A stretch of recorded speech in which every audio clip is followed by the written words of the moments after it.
Hello, मेरा नाम है यतिन और आप देख रहे हैं कॉमर्स विद यतिन। एंड ये आज के वीडियो में हम कवर करने वाले हैं आपके अकाउंटेंसी के चैप्टर 1 का पार्ट 2। पार्ट 1 हम ऑलरेडी बना चुके हैं, वीडियो का लिंक आपको डिस्क्रिप्शन में मिल जाएगा। मैंने 15 से 16 मिनट में आपके लिए वो आधा चैप्टर एक्सप्लेन कर दिया था, बचा कुचा आधा भी हम 15-20 मिनट में एक्सप्लेन करने की पूरी कोशिश करेंगे। आपके समय की कदर करते हुए, उसको बचाते हुए, कम से कम समय में आपको ज्यादा से ज्यादा चीजें हम सिखा देंगे। Without any further delay let's begin. ये है basic terms of accounting chapter 1 part 2। सबसे पहला टर्म आ जाता है एंटिटी। आप सोचोगे ये एंटिटी क्या बवाल है, ये वर्ड तो हमने पहली बार सुना है। देखो, entity means a reality that has a definite value. जैसे कि अगर हम बिजनेस में बात करें तो कुछ कंपनियां जैसे कि Apple, Microsoft, Xiaomi, Realme, one plus, इस तरह की जो भी कंपनियां हैं ये सब बिजनेस एंटिटीज हैं। और नॉर्मली अगर हम बात करें इन जनरल तो मैं, आप, आपके पेरेंट्स, मेरे पेरेंट्स, हमारे टीचर, ये सब एंटिटीज हैं अपने आप में। एंड एक लॉ होता है बिजनेस एंटिटी लॉ, जिसके चलते ये बिजनेस और ये ओनर, ये दोनों सेपरेट एंटिटीज है। मान लो मेरी कोई कंपनी है, मैं किसी कंपनी का मालिक हूं, तो मैं और वो कंपनी एक चीज नहीं है। वो कंपनी अलग है और मैं अलग हूं। जब मैं बैंक के अंदर खाता खुलवाऊंगा ना, तो मेरा अकाउंट अलग खुलेगा और मेरी कंपनी का अलग खुलेगा, तो हम दोनों जो है सेपरेट एंटिटीज रहते हैं। अब दूसरा टर्म आता है ट्रांजैक्शन। ट्रांजैक्शन क्या होता है? ट्रांजैक्शन तो आप में से ज्यादातर लोगों को पता होगा, किसी भी चीज का आदान प्रदान करना दो या दो से ज्यादा एंटिटीज के बीच में, उसे हम ट्रांजैक्शन कहते हैं। जस्ट लाइक आप किसी ऑफलाइन दुकान पर गए, आप 50 रुपए का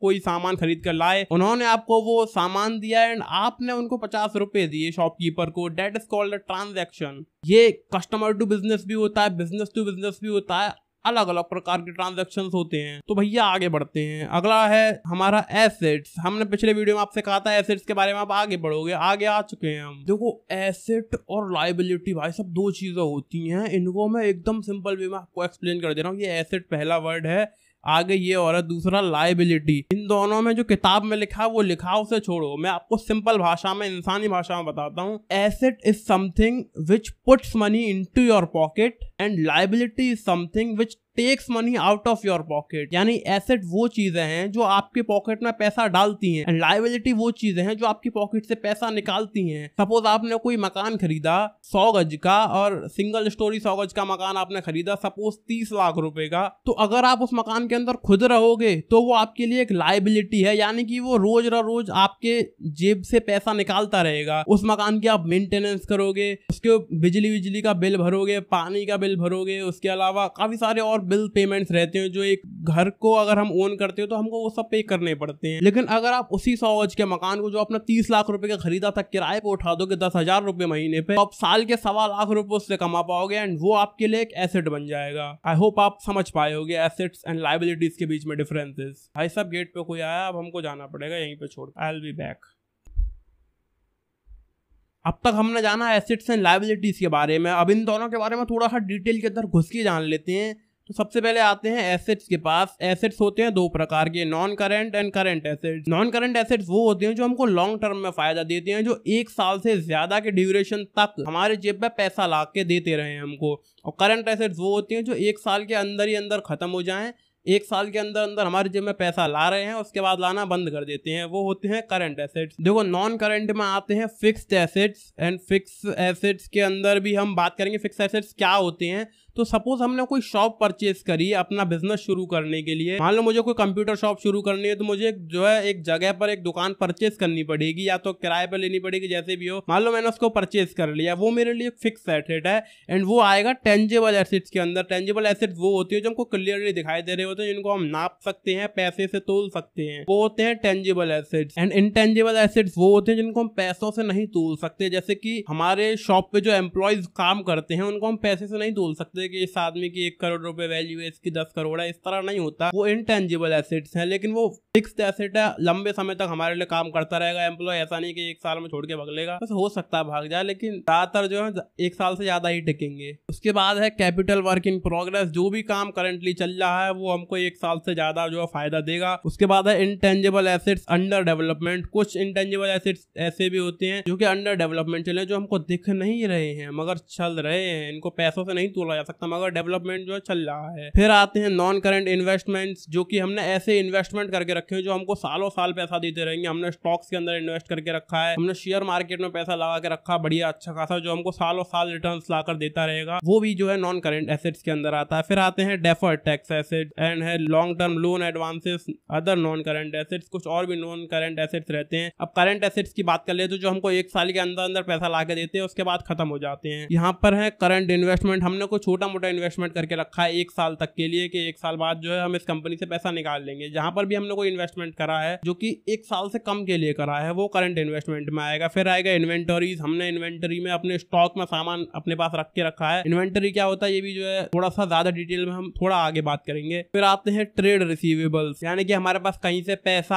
आना है जो कि जल्दी आ जाएगा, एक साल के अंदर अंदर आ ही जाएगा। उसके बाद आते हैं कैश एंड कैश इक्विवेलेंट। फिर आते हैं short term loan and advances and other current assets, कुछ और भी छोटे मोटे करंट एसेट रहते हैं। चलो आगे बढ़ते हैं, लायबिलिटीज को डिटेल में जानते हैं। देखो ये भी दो प्रकार की होती है, non current liabilities and current liabilities. अब नॉन करंट के अंदर आएंगे लॉन्ग टर्म बोरोइंग, जो कि लॉन्ग टर्म के लिए हमारे जेब से पैसा खाली करती रहेंगी। हमने कोई ऐसा उधार ले लिया जो सालों साल हमारे जेब से पैसा ले आता रहेगा EMI के रूप में, तो वो हमारे लिए होगा एक non current asset, I mean liability, non current liability. के बाद ये deferred tax liability, long term liability, long term provisions. फिर करंट की बात कर ले अगर हम करंट लायबिलिटीज की, तो शॉर्ट टर्म बोरोइंग्स, हमने कहीं से छोटे टाइम के लिए लोन लिया, सपोज कोई छोटा अमाउंट मैंने लिया जिसको मैं एक साल के अंदर अंदर चुका दूंगा, तो वो मेरे लिए शॉर्ट टर्म बोरोइंग रहेगी, उसको हम कहेंगे करंट लायबिलिटी, जो कि एक साल के अंदर अंदर ही मेरी जेब से पैसा निकालेगी, उसके बाद नहीं निकालेगी। फिर ट्रेड पेएबल्स, जो कि पैसा कहीं पर देना है हमको वो रह गया, एंड अदर करंट लायबिलिटीज छोटी मोटी रहती हैं, शॉर्ट टर्म प्रोविजंस। एंड उसके बाद और आगे बढ़ जाए तो अगला टर्म हमारे पास आता है कैपिटल। ये कैपिटल क्या होता है? देखो कैपिटल को भी हम सिंपल भाषा में समझ सकते हैं, किताबी भाषा में ज्यादा दिमाग ना लगाते हुए। कैपिटल होती है हमारी कंपनी की वैल्यू, एग्जैक्ट वैल्यू, हमारे हाथ में कितना पैसा है ये वैल्यू।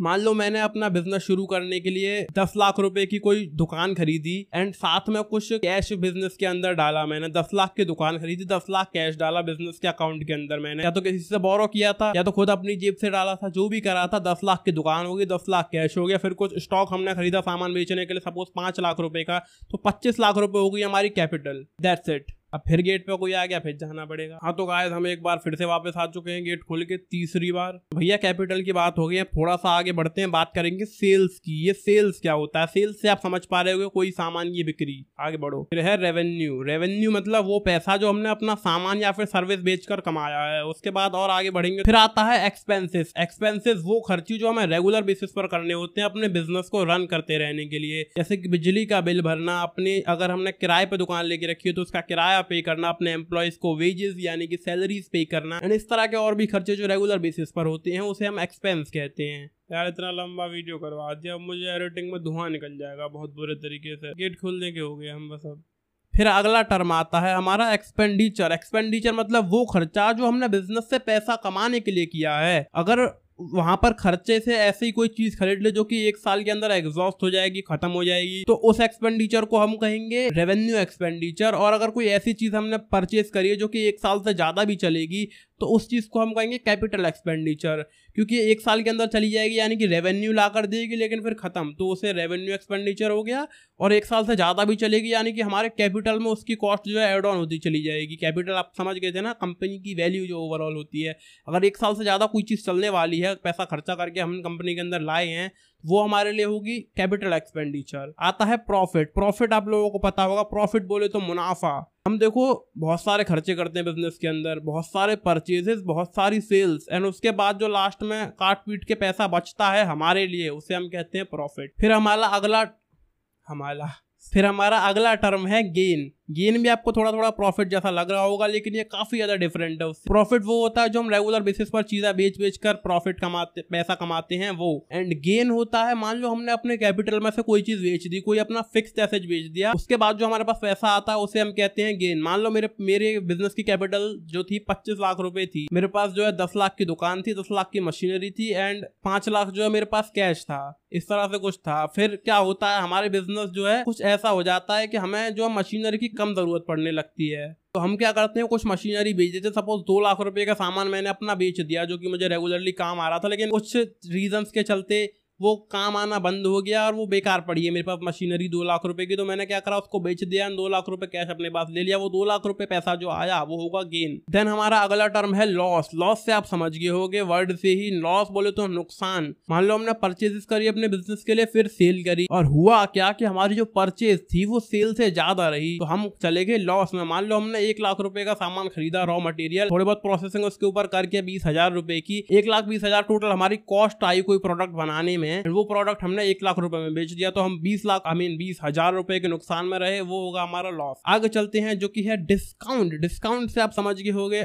आप जो चीजें सस्ते में ले लेते हैं, डिस्काउंट पर ले लेते हैं। किसी चीज पर 10% ऑफ है, 20% ऑफ है, फेस्टिवल सेल चल रही है भाई साहब, 40% तक डिस्काउंट चल रहे हैं ऑनलाइन वेबसाइट्स के ऊपर। मतलब अभी तो फेस्टिवल चल नहीं रहा, मगर जब चलते हैं तब तो होते हैं ना डिस्काउंट्स वगैरह। तो अब तक आपने डिस्काउंट को देखा था एक कस्टमर के पॉइंट ऑफ व्यू से, अब एक बिजनेसमैन के पॉइंट ऑफ व्यू से हम यहाँ पर समझेंगे डिस्काउंट क्या होता है। हमारे पास बहुत सारा स्टॉक पड़ा होता है, तो उसको क्लियर करने के लिए हम डिस्काउंट देते हैं लोगों को, 30%, 40%। मान लो मैं नया प्रोडक्ट लॉन्च कर रहा हूँ, नया वर्जन, अब पुराने वर्जन का जो हमारे पास स्टॉक पड़ा हुआ है उसका क्या करें, हम उसे सस्ते में निकाल देते हैं। ये है एक बिजनेसमैन के पॉइंट ऑफ व्यू से डिस्काउंट। भाई साहब चौथी बार गेट पर कोई आया, अब मुझे फिर जाना पड़ेगा। इसके बाद हम अगले टर्म की बात करेंगे। देखो डिस्काउंट से आगे बढ़ते हैं, आता है वाउचर। ये वाउचर जो है ये बिजनेस का टर्म है। ये क्या होता है? वाउचर होता है एक डॉक्यूमेंट्री एविडेंस किसी सेल या फिर परचेज का। मान लो मैंने एज अ बिजनेसमैन कोई चीज किसी को बेची, मान लो मेरी कंप्यूटर शॉप है, कोई मेरे पास आया 50,000 रुपए का लैपटॉप लेकर गया मुझसे, तो मैं उसे एक इनवॉइस बनाकर दूंगा 50,000 रुपीज पेड करके।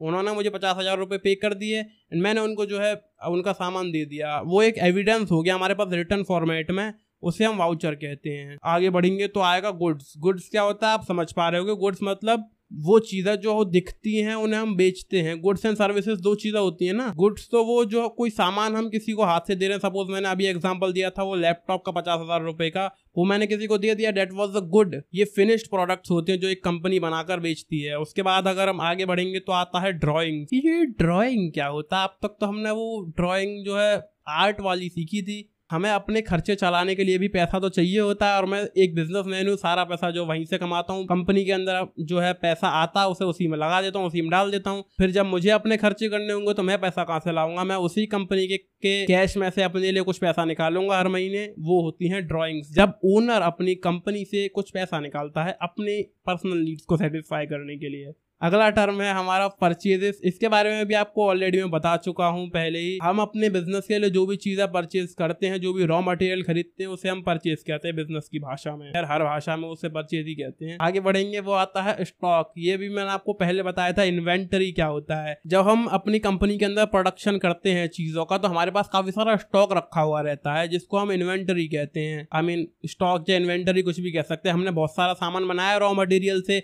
एंड काफी सारी गुड्स जो है हमारे पास रखी हुई हैं, हमने एक मस्त वेयर हाउस के अंदर उनको स्टोर करके रखा हुआ। फिर आगे बढ़ते हैं, आता है डेप्टर्स। डेप्टर्स कौन होते हैं? डेप्टर वो होता है जो किसी को उधारी पे पैसा देता है। एंड फिर आता है अगला वर्ड क्रेडिटर। क्रेडिटर वो होता है जो उधारी पे पैसा लेता है। लेने वाला होता है क्रेडिटर, देने वाला होता है डेप्टर। इतना सिंपल है, इसको समझ लो। आगे बढ़ो, खत्म। तो यहाँ पर जो है आपका इस चैप्टर का पार्ट 2 भी खत्म हो जाता है। मैं नहीं मानता इस जो चैप्टर है इसमें 40 मिनट से ज्यादा हमें लगी होंगी दोनों वीडियोस मिलाकर। तो काफी ज्यादा बढ़िया लग रहा है एकदम। चैप्टर जो है कम समय में फिनिश कर दिया। Thank you so much for watching. अगर कोई भी सवाल है देन कमेंट सेक्शन आपके लिए 24 घंटे खुला हुआ है। Like share comment subscribe and bye bye.